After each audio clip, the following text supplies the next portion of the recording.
Now, one of Durban's biggest tourist attractions, UShaka Wet and Wild, has had to close its doors following a positive COVID-19 case. While decontamination is currently underway, this is, of course, bad news for holidaymakers and visitors to the city who had planned on taking advantage of the water activities even when the beaches will be closed on the public holidays. Mawande Keswa is there. He joins us live on what this positive case and the temporary closure there actually means. Mawande, good morning. And, of course, yes, a lot of people are going to be very, very upset about this if they aren't able to use the beaches. They were obviously hoping to have some fun in the water there. So how long do we think this is going to last, this decontamination?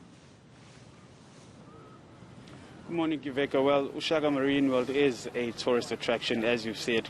Quite a number of people come to UShaka for various reasons. We've got the aquarium here, we've got the Wet and Wild theme park. There's also a shopping complex as well. So a number of reasons that people do come here. Fortunately, though, the closure only applies to the Wet and Wild, but we do believe that quite a number of people, as you rightfully say, will be disappointed. To shed more light on this, I'm going to bring into the conversation the CEO of UShaka Marine World, Mr. Takoza. We thank you for your time.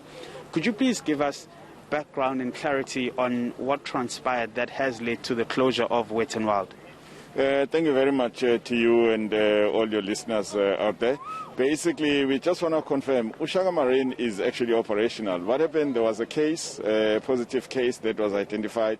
One of the staff members that works at Wet and Wild was tested positive, and as a result we had to take all the necessary precautions, make sure that all the staff that actually works in the area go into quarantine in terms of all our protocols, because also there's a lot of sharing of information and also sharing of the local services and all that. So the risk was identified as high, and therefore they all had to go into quarantine. We're monitoring that, but the Wet and Wild will reopen on the 28th. We just want to stress that all other facilities are actually operational.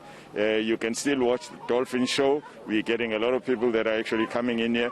Obviously, it's operating with limited capacity, whereas normally it takes about 2,500. We are now reducing that to 250. They can still also come to the aquarium. It's operational. We take about 1,000 people. And also then they can just come and dine and shop here. The mall is actually operational and enjoy themselves. But with effect from the 28th, we are going to be operational, but of course with limited capacity of 1,500 people that we take. Now, one of the aspects that people may neglect really is, although you are operational, it's not business as usual.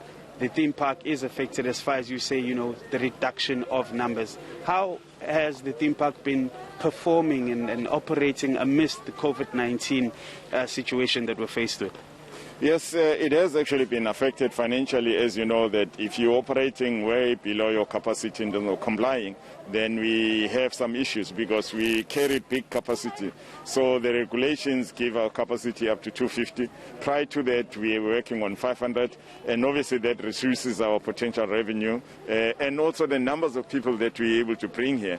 Because remember, Wet and Wild and Aquarium, they're anchor tenants and anchor attractions that then feeds the traffic into the other restaurants and other tenants here. So in that way, we've seen a reduction in numbers, some people choosing to stay at home because, of course, they're worried, but also because of our own limitations in terms of the numbers that we can actually carry ourselves. We put notices on our website and also issued various media releases, just advises people that we have reduced our capacity so as to comply.